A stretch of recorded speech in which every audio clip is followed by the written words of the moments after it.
If you're watching this video, I'm going to assume that you're a human being. And if you're a human being, I would also guess that you've had the experience of saying something.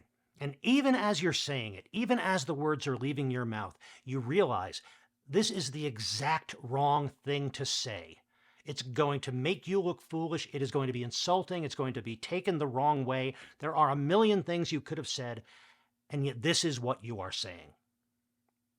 The main character, Ben, in the movie Shortcomings, seems to be like that all the time. Not just because he's got bad luck or bad judgment. It's like he can't help himself. He always wants to sabotage things, especially relationships.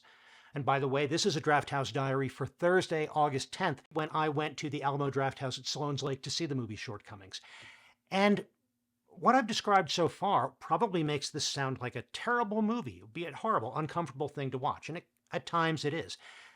But it's actually a very compelling movie and a very watchable movie, and ultimately an enjoyable movie, and if not 100% satisfying, at least it leaves you with what seemed like a worthwhile experience, because you spend a lot of the movie just wanting to smack Ben in the back of the head and shake some sense into him. And eventually, at the end, you don't necessarily get a completely changed Ben, but you get some glimmer of hope that he's going to change and he's going to have learned from these experiences. But it's all about the journey to get there. And one of the things that makes it watchable, one of the things that salvages Ben, and Ben, by the way, is played by Justin Min, is the fact that Ben has a best friend who wants the best for him, who's willing to tell him when he's being a jerk.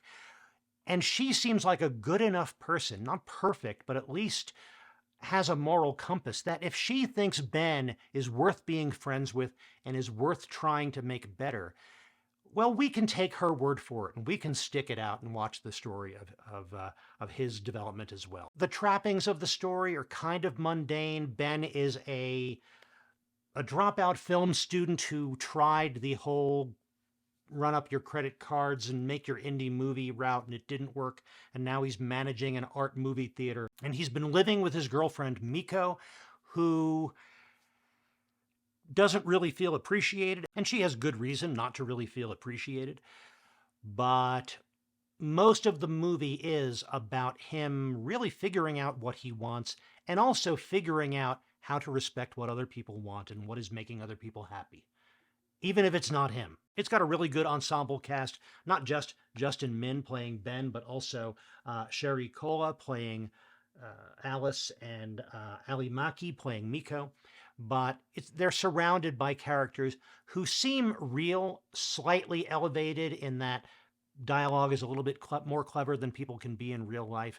But it really is a straightforward movie told with a good pace that keeps you interested in what these characters are going to decide next. And this, by the way, is the directorial debut of Randall Park, who you might know as Agent Jimmy Woo in the Marvel Cinematic Universe.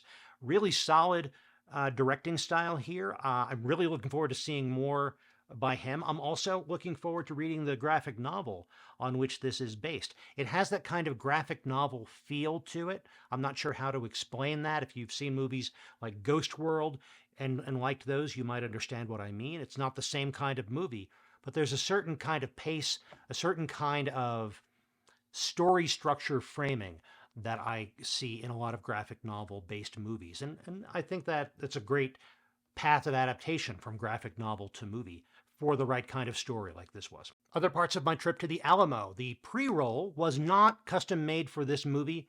It was kind of generic, but it was fun. It had a bunch of music videos. It had another Tony Basil music video from the 80s, the second one I've seen at the Alamo in as many weeks. A bunch of 80s CG demos, a Panasonic Quasar TV ad, a video performance of the song Cannibal Bar Tonight, which is a little bit tasteless in a venue that serves food, but whatever, and a stage performance by Tina Turner, which was amazing. For food and drink, I tried The avocado chicken salad sandwich. I had tried to order this before when I saw Oppenheimer, but they were out after a busy weekend.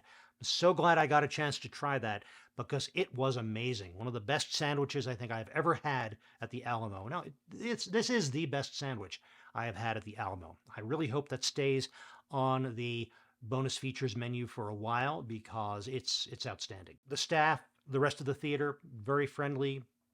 I'm sounding like a broken record when I say that the Sloan's Lake Alamo needs some refurbishment. I hope it gets it soon, but it was still a comfortable time, still good staff, and a fun night at the movies. Well, thank you very much for joining me for this Drafthouse Diary. If you found this interesting, please click the like button. If you want to see future Drafthouse Diaries, please click subscribe. In the meantime, enjoy your movies, and when you do, stay till the end of the credits.